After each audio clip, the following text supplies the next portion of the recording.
दोस्तों स्टडी 91 के online platform में आप सभी का बहुत बहुत स्वागत है। दोस्तों आज आप सभी के समक्ष एक यूनिक टॉपिक को लेकर हाजिर हूं दोस्तों, जिसमें दो बातें आज मैं करने वाला हूं। सबसे पहली बात कि आप लोगों को क्या लगता है कि धरती पर कितने महासागर है। बहुत सारे लोगों का कहना है कि 4 महासागर और बहुत सारे लोगों का कहना होगा 5 महासागर। लेकिन आज मैं आपको बताना चाहूंगा कि धरती के नीचे दबे एक अति विशाल महासागर की खोज हुई है, जो कि धरती के 700 किलोमीटर भीतर है।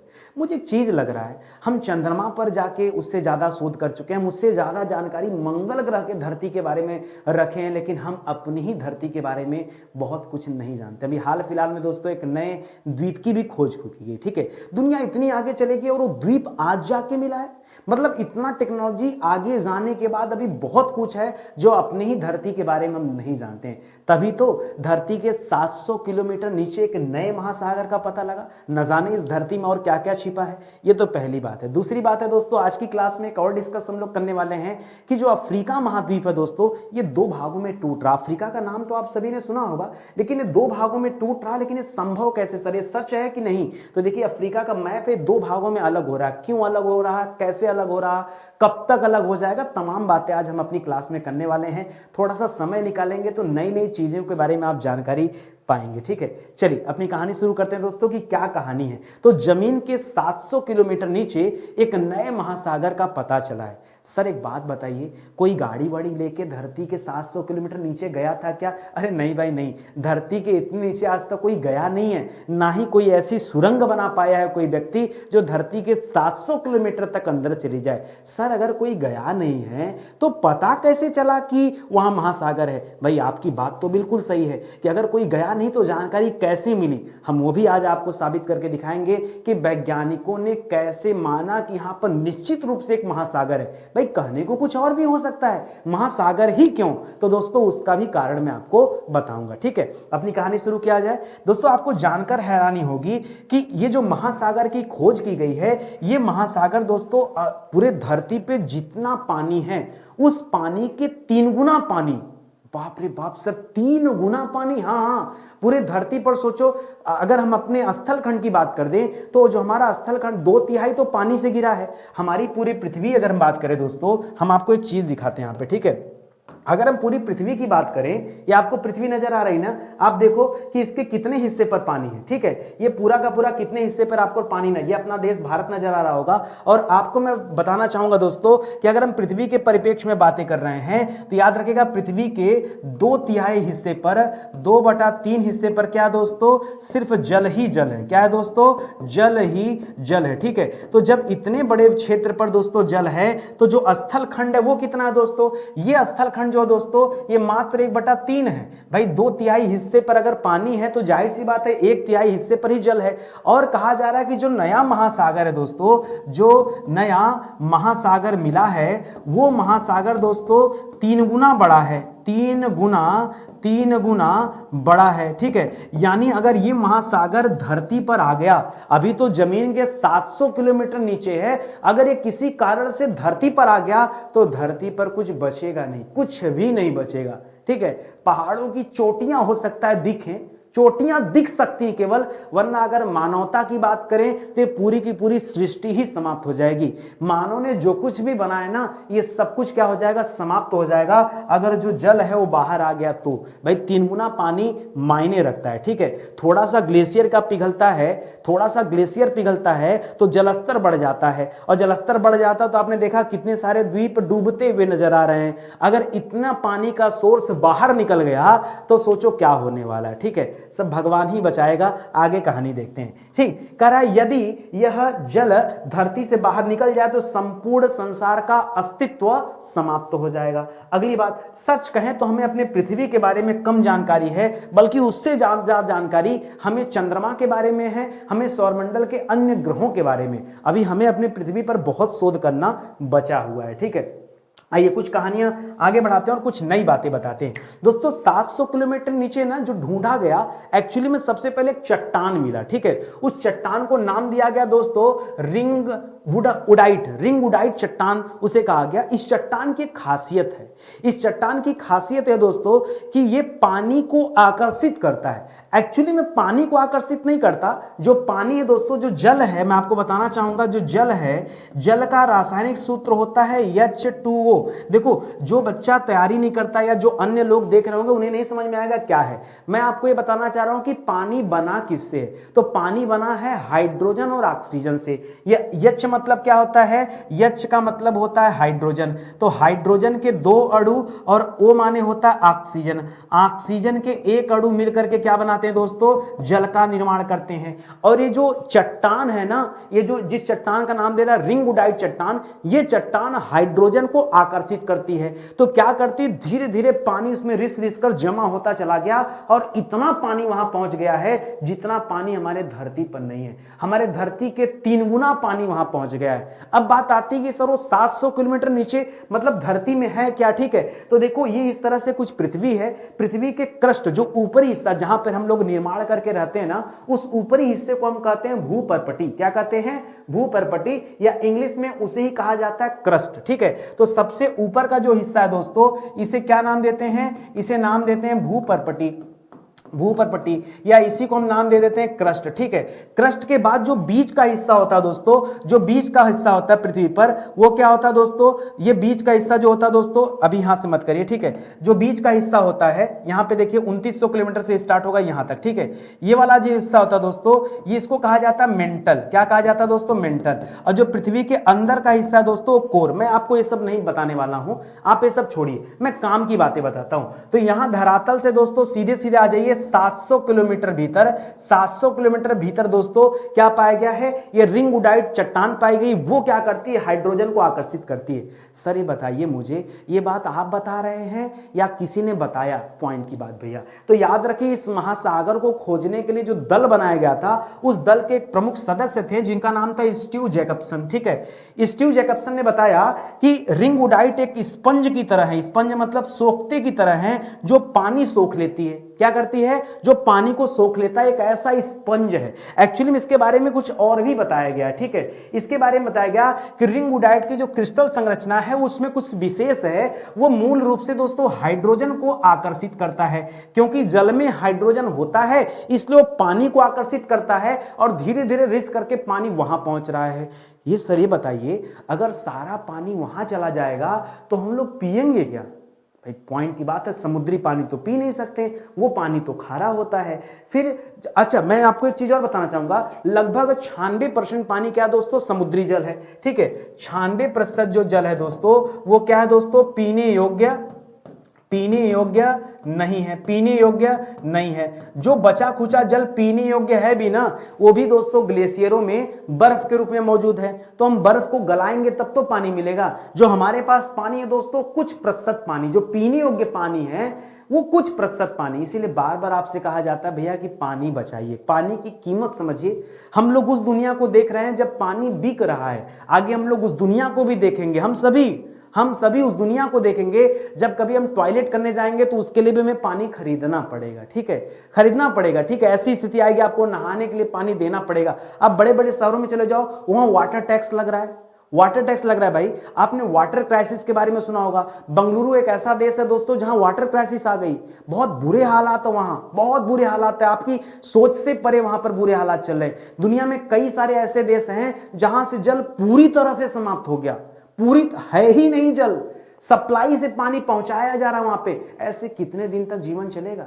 ठीक है, आइए हम बात करते हैं दोस्तों वाटर साइकिल की। बात ये हो रहा है कि अगर सारा जल जमीन के अंदर चला गया तो हम क्या पाएंगे, और अगर सारा जल जमीन के बाहर आ जाएगा तो हम क्या करेंगे। अगर पानी जो भीतर है 700 किलोमीटर भीतर, अगर वो बाहर आ गया तो भी हमारा अस्तित्व समाप्त हो जाएगा। अगर पानी 700 किलोमीटर नीचे धीरे धीरे रिस कर चला गया तो भी हमारा जीवन समाप्त हो जाएगा। ठीक है, तो आगे कुआं पीछे खाई, यही वाली हालत है हमारी। ठीक है, आइए हम जल चक्र को समझते हैं। जल चक्र क्या होता है? वाटर साइकिल इसे कहते हैं। ठीक है, वाटर साइकिल में होता है क्या दोस्तों, जो सूरज है ना, इसकी गर्मी से, सूरज की गर्मी से सबसे पहले जहां जहां जल होता है उसका वाष्पीकरण होता है। ठीक है, क्या होता है दोस्तों? उसका वाष्पीकरण होता है। इसी वाष्पीकरण को हम इवेपोरेशन बोलते हैं। क्या बोलते हैं? इवेपोरेशन बोलते हैं दोस्तों। ये होता है वाष्पीकरण। ठीक है, वाष्पीकरण में जल क्या करता है? वाष्प बनकर ऊपर की तरफ जाता है।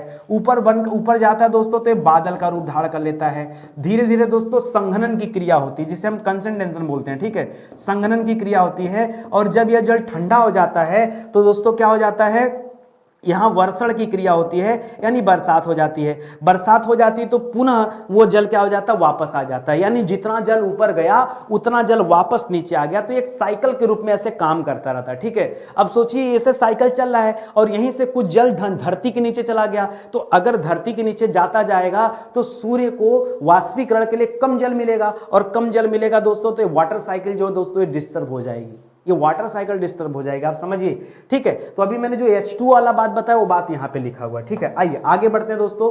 अब बात करते हैं, आपने से मैंने पहले ही कहा कि वैज्ञानिक कोई गाड़ी कोई कार लेकर वहां नहीं गए थे, कोई चीज लेकर वहां नहीं गए थे कि ढूंढा उन्होंने कि जमीन के 700 किलोमीटर नीचे पानी है। आखिर वैज्ञानिकों ने इसे ढूंढा कैसे, मैं वो चीजें आपको बताता हूं। ये जानने के लिए आपको दोस्तों भूकंपी तरंगों को जानना पड़ेगा। अगर आप भूकंपी तरंग का ज्ञान नहीं रखते हैं तो आप इस चीज को समझ नहीं पाएंगे, बहुत कठिन नहीं है। मुझे 2 मिनट का समय दीजिए, मैं आपके दिमाग में छाप दूंगा कि कैसे भूकंपी तरंगों के माध्यम से ये पता चलता है, ठीक है। अब सुनिएगा ध्यान से। करा इस भूमिगत महासागर का पता लगाने के लिए यूएस यानी अमेरिका में 2000 भूकंप मापी का एक व्यापक नेटवर्क तैयार किया गया पहले, ठीक है। उनको उससे इनकी मदद मिली, ठीक है। इसके बाद दोस्तों 500 से ज्यादा भूकंपों से निकलने वाली तरंगों की जांच की गई। जब तरंगों की जांच की गई तब यह बात निकलकर सामने आई कि वहां जल का बहुत बड़ा सोर्स है। सर ये बताइए, इतना तो समझ में आ गया कि खूब ढेर सारा इन्होंने भूकंप मापी लगाया और रिपोर्ट चेक किया और बता दिया कि यहाँ कुछ ऐसे होगा। सर उस रिपोर्ट में 2 लाइन में आप हमें सिखा दीजिए कि क्या लिखा था और कैसे पता चला, बस इतना जान जाए तो इस क्लास का वैल्यू समझ जाएंगे, ठीक है। देखिए करा ये तरंगे पृथ्वी की आंतरिक परतों से होकर गुजरती हैं। ये जो भूकंपी तरंगे होती है ना, जिन भूकंपी तरंगों की जांच हो रही थी, जब भूकंप आता है तो जैसे धरातल पे पता चलता है वैसे तरंगे धरती के अंदर भी जाती हैं, ठीक है। तो जब ये तरंगे पृथ्वी की आंतरिक परतों से होकर गुजरती हैं तो इन्हें नम चट्टानों से गुजरना पड़ा, और जब नम चट्टानों से गुजरना पड़ा तो इनकी गति धीमी हो गई। अच्छा एक बात बताइए, आप बहुत तेज दौड़ रहे हो और बीच में आ जाए ब्रेकर, आपकी गति धीमी हो जाएगी कि नहीं? अब अगर आपकी गति धीमी हो गई तो दूर बैठा कोई व्यक्ति समझ सकता है कि आदमी इसी रफ्तार से जा रहा था, अचानक से धीमे हो गया, मतलब बीच में कोई अवरोधक है। मान गए ना? तो जब ये तरंगे जा रही थी तो बीच में बार बार क्या हो जा रहा था, उनकी गति मंद पड़ जा रही थी। तो ये समझ में आया कि बीच में कुछ अवरोधक है। क्या अवरोधक है इसका पता नहीं चल पा रहा था, क्या अवरोधक है इस बात की जानकारी नहीं हो पा रही थी। तो वैज्ञानिकों ने और शोध करना शुरू किया, तो वो शोध मैं आपको बता देता हूं। शोध में हुआ कि भूकंपी जो तरंगे होती हैं ऐसे तो 4 प्रकार की होती हैं। एक होता है पी वेव जिसे प्राइमरी वेव बोलते हैं, प्राथमिक तरंगे। दूसरा होता है एस वेव जिसे हम सेकेंडरी वेव बोलते हैं, द्वितीयक तरंगे। तीसरा होता है एल वेव, ठीक है। तो याद रखेंगे 3, एक अलग से होता है वो छोड़ दीजिए, बहुत एडवांस लेवल की बात है। आप 3 के बारे में जानिए, पी, एस और एल, ठीक है, याद रखेंगे। ये हो गया दोस्तों, इसे हम क्या कहते हैं, इसे हम प्राथमिक तरंगे कहते हैं। क्या कहते हैं? इसे हम कहते हैं प्राथमिक तरंगे। इसे हम कहते हैं दोस्तों द्वितीयक तरंगे, इसे कहते हैं दोस्तों धरातलीय तरंगे, ठीक है, धरातलीय तरंगे। एक्चुअली में एल नाम की कोई तरंग होती नहीं है। जो पी तरंगे और यस तरंगे होती हैं, जब ये तरंगे संयुक्त रूप से मिल जाती हैं और धरातल पर आती हैं तब ये यल तरंगों का निर्माण करती हैं। यानी मुख्य रूप से आप देखेंगे तो तरंग 2 ही प्रकार की होती है, प्राथमिक और द्वितीयक, ठीक है। जब ये मिलकर धरती पे आती हैं तभी इन्हें क्या कहा जाता है, धरातलीय तरंगे। अब थोड़ी सी 2 लाइन की बातें मैं समझाता हूं। जैसे एक आदमी अच्छा बुरा होता है, ठीक है, उसी तरह से मैं समझाना चाहता हूं दोस्तों। जो पी वेव्स होता है, जो प्राथमिक तरंगे होती है, ठीक है, जो प्राथमिक तरंगे होती है, जो पी वेव्स होती है, उसकी खासियत होती है कि पी वेव्स दोस्तों ये ठोस और द्रव दोनों से गुजर सकती हैं, ठोस प्लस द्रव, ठीक है। मान लीजिए ठोस है रास्ते में तो वहां भी गुजर जाएंगी। जैसे आप दौड़ना जानते हैं, आप सोचिए कि आप जमीन पर भी दौड़ना जानते हैं और आप पानी पे भी दौड़ना जानते हैं, ठीक है। तो दोनों टाइप, मतलब यहां क्या है ना, पी वेव्स की खासियत है कि चाहे धरती हो चाहे पानी हो, ये दोनों जगह से गुजर जाती है, ठीक है। तो ये खासियत होती है पी वेव्स की। लेकिन जो यस वेव्स होती है, जो द्वितीयक तरंगे होती हैं, जो द्वितीयक तरंगे होती हैं ये केवल ठोस से गुजरती हैं। किससे गुजरती हैं दोस्तों? केवल ठोस से गुजरती हैं, ये द्रव से गुजर ही नहीं पाती हैं। उसीलिए देखिए, मान लीजिए यहां से भूकंपी तरंगों को भेजा जाता है तो ये चलती तो हैं, लेकिन जैसे ये सेंटर में आती है ना, ये रुक जाती है, यहां से दूसरे दिशा में चली जाती हैं, वो इस वाले क्षेत्र में एंटर नहीं कर पाती। ठीक है, जो पृथ्वी का कोर क्षेत्र है, जबकि इस क्षेत्र से पी वाले तरंगे इंटर कर जाती हैं। इसका मतलब है दोस्तों कि यस तरंगे यहां जा नहीं सकती। ठीक है, द्रव में जा नहीं सकती, यानी ये कंफर्म होगा कि यहां कुछ ना कुछ द्रव जैसा होगा। ठीक है, फिलहाल क्या है नहीं पता, कुछ तरल अवस्था में, द्रव का मतलब यहां कुछ तरल अवस्था में है, इसी कारण नहीं जा पाती, इतना तो तय हो गया। लेकिन जब दोस्तों यहां पर ये वाली जाती है ना, तो जब ये आती है यहां पर, जब ये ठोस से द्रव में आती है ना, तो ये जाती तो है, गुजरती तो है, लेकिन थोड़ा सा स्पीड में अंतर हो जाता है। जैसे आप जमीन पे जितना अच्छा दौड़ सकते हैं, फिर पानी में थोड़ा सा गति में परिवर्तन होगा, चले तो जाएंगे, परिवर्तन होगा। ठीक है, उसी तरह से ये जो तरंगे होती हैं, पी तरंगे, इनका मार्ग दोस्तों थोड़ा सा विचलित होता है। तो जब ये चीजें नजर आई तो वैज्ञानिकों को लगा, अरे बाप रे, ये तो वहां से जा रही है, इसका मतलब वहां जल है, क्योंकि इतना तो कंफर्म है। तो इसी कारण दोस्तों पता चल गया कि अगर ठोस से जा रही हैं और उनका मार्ग थोड़ा भी विचलित हो रहा है, इसका मतलब कंफर्म है कि वहां कोई ना कोई जल का ही सोर्स होगा। ठीक है, द्रव होगा, ये दोस्तों पता चल गया। ठीक है, तो भूकंप की जो 3 तरंगे हैं, एक लाइन में जान जाइए फिर से कि पी तरंगे, प्राथमिक तरंगे, ये ठोस के साथ साथ द्रव से भी गुजरती हैं। यस तरंगे मतलब द्वितीयक तरंगे, ये केवल ठोस से गुजरती हैं। यल तरंगे मतलब सतही तरंगे, ये पी और यस जब पृथ्वी की सतह पर पहुंचती हैं तो यही यल तरंगों के रूप में परिवर्तित हो जाती हैं। ठीक है दोस्तों, मान लीजिए यहां पर भूकंप आया हो, तो भूकंप का फोकस पॉइंट को कहते हैं उद्गम स्थल। उद्गम, जहां से भूकंप पैदा होता है, उद्गम। और पहली बार भूकंप जो होता है दोस्तों, ये सबसे नियरेस्ट पॉइंट पर पहुंचता है, इसमें जो सबसे नजदीक होगा वहीं पहुंचता है। तो जो सबसे नजदीक वाला पॉइंट है दोस्तों, इसी को हम क्या कहते हैं? इसी को हम एपी सेंटर कहते हैं। एपी सेंटर का मतलब होता है अधिकेंद्र। क्या होता है दोस्तों? हिंदी में कहते हैं अधिकेंद्र।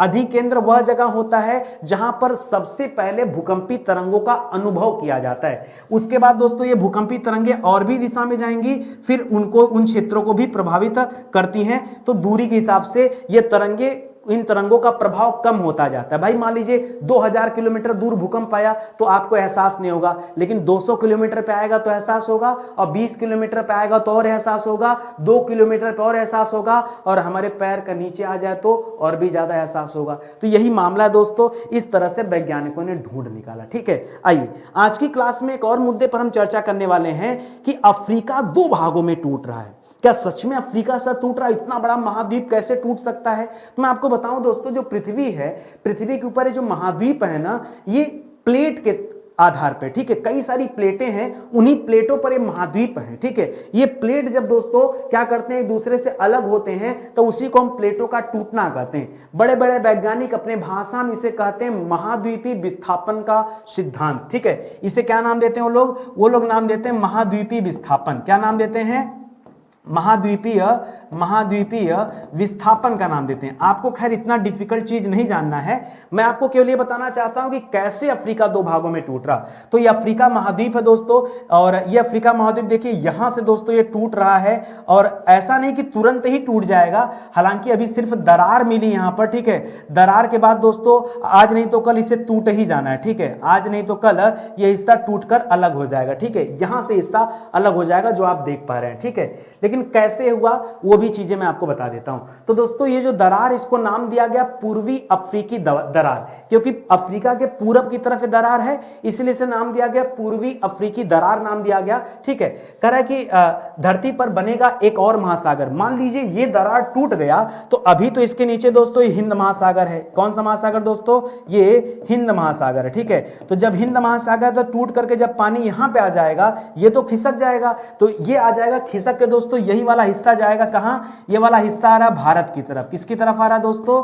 ये वाला हिस्सा किसकी तरफ आ रहा है? ये भारत की तरफ आ जाएगा। ठीक है, धीरे धीरे प्रक्रिया होगी, ये प्रक्रिया होने में लाखों साल लगेंगे, तुरंत की बात नहीं है। ठीक है, हालांकि यहां पर ये जो गैप है ना, वो गैप आ चुका है। ठीक है, बहुत लंबी गैप आ चुका है, याद रखेंगे। तो हिंद महासागर के बीच में दोस्तों यहां कहीं कोई एक नया सागर भी बन सकता है, उसी के बारे में यहां बताया जा रहा है। अभी वर्तमान की बात करेंगे तो वर्तमान में है 5 महासागर, लेकिन जो वैज्ञानिक लोग हैं दोस्तों, 4 ही महासागर को मान्यता देते हैं, 5वें को महासागर नहीं मानते हैं। तो पहला हिंद महासागर जो भारत के दक्षिण में स्थित है, कन्याकुमारी से और आगे बढ़ेंगे तो आपको हिंद महासागर मिल जाएगा। प्रशांत महासागर दोस्तों अमेरिका, देखिए पूरी पृथ्वी गोल है, मैं इधर आपको दिखा देता हूं, मैप में दिखाता हूं, मजा आ जाएगा देखिए, ठीक है।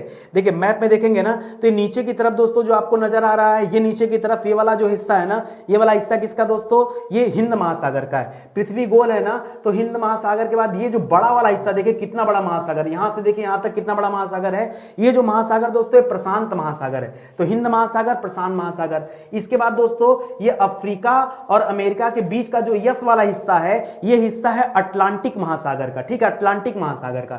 इसी तरह से उत्तरी ध्रुव के आसपास का जो हिस्सा है इसे कहा जाता आर्कटिक महासागर, आर्कटिक। और नीचे दक्षिण ध्रुव के पास जो हिस्सा है, बर्फ का जमा हुआ हिस्सा, इसे दोस्तों कुछ लोग महासागर मानते हैं, कहते हैं ये ग्लेशियर है लेकिन है तो महासागर का रूप, ठीक है, इसे अंटार्कटिक कहते हैं, ठीक है। लेकिन मैं आपको बताना चाहूंगा दोस्तों, ये तो रही मैप की बात, ठीक है, ये तो रही मैप की बात। अगर मैं आपको यहां बताना चाहूं तो हिंद हो गया, प्रशांत हो गया, अटलांटिक। अटलांटिक महासागर का आकार कैसा दोस्तों, तो इसका आकार यस के आकार का, यस के आकार का, ठीक है। इसी तरह से आर्कटिक महासागर दोस्तों ये उत्तर की तरफ स्थित है, ये उत्तर की तरफ, उत्तरी ध्रुव याद रखिए, उत्तरी ध्रुव की तरफ स्थित है। उसी तरह से आर्कटिक महासागर जो अंटार्कटिक महासागर जो है ये आपके दक्षिणी ध्रुव की तरफ स्थित है, ठीक है, दक्षिणी ध्रुव की तरफ स्थित है, ठीक है। हालांकि जो वैज्ञानिक हैं वो अंटार्कटिक वाले को नहीं मानते, चलिए मानते हो नहीं मानते हो, हमें कोई दिक्कत नहीं है, ठीक है, लेकिन ये चीजें हैं। कुछ चीजें दोस्तों और बताना चाहूंगा मैं कि कितनी लंबी है ये दरार, उस दरार के बारे में जान जाइए। इन सब के बावजूद वैज्ञानिकों ने क्या किया, उस सटीक स्थान का पता लगाया जहां पहली बार ये दरार देखा गया था। ये दरार ऐसा नहीं कि आज बना है, ये दरार 2005 में बना था, आज की बात नहीं है। ये दरार दोस्तों कब बना था, 2005 में बना था। एक देश है दोस्तों इथोपिया, वो इथोपिया देश है दोस्तों, इसी के आसपास ये वाला बेल्ट था इथोपिया का, ठीक है। ये इथोपिया में ही सबसे पहले दोस्तों ये दरार देखा गया था। वहां पर रेगिस्तानी क्षेत्र है, उस रेगिस्तान में बहुत लंबी दरार देखी गई थी। यह दरार 35 मील लंबी दरार थी। कुल मिला के दोस्तों 56 किलोमीटर लंबी दरार है, ठीक है। और यह दरार धीरे धीरे बढ़ती चली जा रही है। यही कारण है दोस्तों कि अफ्रीका ये 2 भागों में बंटने वाला है। और ये दोस्तों यहां पर ये परिकल्पना निकल कर आती है, ठीक है, कि अब अफ्रीका का विभाजन होगा। अच्छा, अगर मैं आपसे एक सवाल पूछूं कि क्या ये विभाजन पहली बार हो रहा है, तो मेरा जवाब होगा नहीं। बहुत साल पहले ये, अगर मैं महासागरों की बात करूं, जो महासागर हम कहते हैं कि 4 या 5 महासागर हैं, एक्चुअली में कोई महासागर अकेला नहीं। आप यहां से देखो, आप यहां से देखो, हर महासागर आप ये देखिए अटलांटिक ओशियन है, ठीक है। अब देखिए ध्यान से मैं आपको दिखाता हूं, ये अटलांटिक ओशियन है। अटलांटिक ओशियन दोस्तों ऊपर की तरफ जाएंगे तो यहां आर्कटिक से जुड़ा हुआ है। आर्कटिक को आप इधर देखेंगे तो प्रशांत से जुड़ा हुआ है। प्रशांत को आप इधर देखेंगे तो हिंद महासागर से नीचे जुड़ा हुआ है। नीचे की तरफ देखेंगे तो अंटार्कटिक जुड़ा हुआ है। तो सही मायने में तो बात यह दोस्तों कि हम जो कल्पना कर रहे हैं कि जो है सब अलग अलग होता है, अलग अलग जो है महाद्वीप होते हैं, महाद्वीप अलग अलग हैं, लेकिन आज भी सारे महासागर आपस में जुड़े हैं। हाँ, ये अलग बात है कि हमने उसका अलग अलग नामकरण कर दिया, अलग अलग नाम दे दिया है, लेकिन कोई भी एक ऐसा महासागर नहीं है जो आपस में जुड़ा ना हो। ये जितने महासागर है सब आपस में जुड़े हैं। तो एक समय ऐसा भी था धरती पर जब सारे महासागर आपस में जुड़े थे और जो सारे भूखंड हैं जो आज अलग अलग हैं, महाद्वीप जो अलग अलग हैं साथ, वो महाद्वीप भी आपस में जुड़े थे, ठीक है। तो देखिए यहां पर रसिया हो गया, यहां उत्तरी अमेरिका, यहां दक्षिणी अमेरिका, यहां अफ्रीका, यहां अंटार्कटिका, यहां ऑस्ट्रेलिया, यहां इंडिया, ये सब आपस में जुड़े थे दोस्तों। तो जब कभी ऐसा जमाना था, आज की बात नहीं है, ये लाखों वर्ष पहले की बात है। अगर मैं आपको बताना चाहूं दोस्तों, तो ये दोस्तों बात जो है दोस्तों मेसोजोइक युग की बात है। आज से 200 मिलियन साल पहले की बात है, जब सभी के सभी महाद्वीप आपस में जुड़े थे। जब ये जुड़े थे ना, तब इन्हें हम क्या कहते थे दोस्तों, तब इन्हें हम पैंजिया कहते थे। क्या कहते थे? इन सभी महाद्वीपों का कोई अलग अलग नाम नहीं था, इनको एक ही नाम से जानते थे, तब इन्हें कहते थे पैंजिया। और ये जो सागर था दोस्तों, इसे हम कहते थे पैंथालासा। क्या कहते थे? पैंजिया और पैंथालासा के नाम से जानते थे। तो जो पैंजिया था दोस्तों, चारों तरफ से किससे जुड़ा हुआ था, किससे जो है घिरा हुआ था? ये पैंथालासा जो महासागर है दोस्तों, पैंथालासा महासागर जो दोस्तों, ये इसी से जुड़ा हुआ था, ठीक है। तो ऐसा नहीं कि अफ्रीका पहली बार टूटा, अफ्रीका से हम कहते हैं भारत भी टूटा हुआ है, ठीक है। जिग-जैग थ्योरी जब कभी आप पढ़ेंगे तो आपको पता चलेगा कि नहीं, सारे महाद्वीप आपस में जुड़े थे। मैं एक परिकल्पना यहां दे रहा हूं आपको। देखिए ये पैंजिया है, पैंजिया में विभाजन होता है, पैंजिया में विभाजन होता है दोस्तों, ये पैंजिया मैं लिख देता हूं यहां पर, ये पैंजिया है। पैंजिया में जो पहला विभाजन होता है दोस्तों, ये 225 मिलियन ईयर की बात है, 225 मिलियन ईयर की बात है, ठीक है। 200 मिलियन ईयर पे जब आप आएंगे दोस्तों, 200 मिलियन ईयर पे, तो ये दो भागों में बट गया। पहले उत्तरी भाग का नाम रखा गया लारेशिया, क्या नाम रखा गया? लारेशिया। दक्षिण भाग का नाम रखा गया गोंडवाना, ठीक है, गोंडवाना, ठीक है। इसी तरह से फिर से एक बार विभाजन होता है दोस्तों, ये जुरासिक पीरियड है, ये जुरासिक पीरियड है दोस्तों, जुरासिक काल, ये वही काल है जब डायनासोर वगैरह होते थे, ये 150 मिलियन ईयर पहले की बात है, ठीक है। इसके बाद दोस्तों अगले केस में आएंगे तो यहाँ 65 मिलियन ईयर पहले की बात है दोस्तों, 65 मिलियन ईयर की दोस्तों पहले की बात है, जब ये धीरे धीरे महाद्वीप अपना अपना रूप लेने लगे। और आज हमारे सामने कुछ ऐसा आकार है, यहाँ उत्तरी अमेरिका आपको नजर आ रहा होगा, यहाँ दक्षिणी अमेरिका नजर आ रहा होगा, यहाँ अफ्रीका है, यहाँ यूरोप और एशिया महाद्वीप है, यहाँ ऑस्ट्रेलिया महाद्वीप है, नीचे अंटार्कटिका का जो बर्फीला एरिया वो है, ठीक है। तो ये सारी चीजें जो आपको नजर आ रही है आज की है, पहले ऐसे हुआ करती थी। कुछ और मैं एक मैप दिखाना चाहूंगा। देखिए ग्लोब पर जब चीजें देखेंगे दोस्तों, तो सबसे पहले पेंजिया था, पेंजिया के बाद देखिए, पेंजिया के बाद आपको यहां आना, पेंजिया के बाद देखिए ये वाला लॉरेशिया बना, गोंडवाना बना। उसके बाद दोस्तों ये इस स्थिति में आए, पहले दोनों टच में थे। ये नॉर्थ अमेरिका जो है दोस्तों, ये यूरेशिया से टच में था। इसी तरह से जो साउथ अफ्रीका है, साउथ अफ्रीका मतलब साउथ अफ्रीका नहीं, अफ्रीका जो है और जो दक्षिणी अमेरिका है, ये दोनों आपस में जुड़े हुए थे। ये इस तरह से जो आकार है दोस्तों, कभी आप मैप में देखिए तब नजर आएगा। यहां अंटार्कटिका, भारत और ऑस्ट्रेलिया सब इसी से जुड़े हुए थे, ठीक है। और आगे समय बदलता गया और ये चीजें अलग हो गई, ठीक है। उसी तरह से अफ्रीका जो है दोस्तों, उसका भी विभाजन संभव है और ये हो भी रहा है, ठीक है। तो हालांकि ऐसा तुरंत नहीं होगा, दरारें बन रही हैं, लंबी दरारें हैं, हो सकता है कि प्लेटें कम समय में अलग हो जाए, लेकिन इतना भी कम नहीं, मुझे लगता है फिर भी हजारों साल की बात है। फिलहाल वैज्ञानिकों का काम है शोध करना और हमारा आपका काम है चीजों को जानना। तो आज हमने दो ऐसे मुद्दों पर बात किया जो अभी चर्चा में चल रहे थे, आपको पढ़कर अच्छा लगा होगा। देखिए इस तरह की अगर स्पेशल क्लासेज आप चाहते हैं, हम हमेशा अलग अलग मुद्दों पर बात करते हैं। अगर आप स्पेशल क्लास चाहते हैं दोस्तों, तो आप हमारे चैनल स्टडी 91 से जुड़िए। डेली रात 10 बजे हम हमेशा एक नए मुद्दे पर बात करते हैं। दोस्तों हमने तय किया कि हर रविवार को हम धार्मिक चर्चाएं करेंगे, धर्म पर आधारित चर्चाएं करेंगे। आप लोग क्या है ना कि पढ़ाई लिखाई की दुनिया में आने के बाद या काम धंधों में आने के बाद आपके धर्म के प्रति जो लगाव है, झुकाव है, वो कहीं ना कहीं कम होता जा रहा है। तो मैं बहुत सारे धर्मों पर अच्छे अच्छे वीडियोस देने वाला हूं। वो वीडियोस केवल आपको रविवार मिलेगा, तो रविवार को रात 10 बजे ऐसे वीडियो को देखना न भूलिएगा, ठीक है। अच्छा लगा हो दोस्तों वीडियो, तो प्लीज आप इसे शेयर कीजिएगा और आगे बढ़ाइएगा। बहुत बहुत धन्यवाद आप सभी का। मिलते हैं अगले लेक्चर में, तब तक के लिए जय हिंद, जय Bharat. Thank you so much.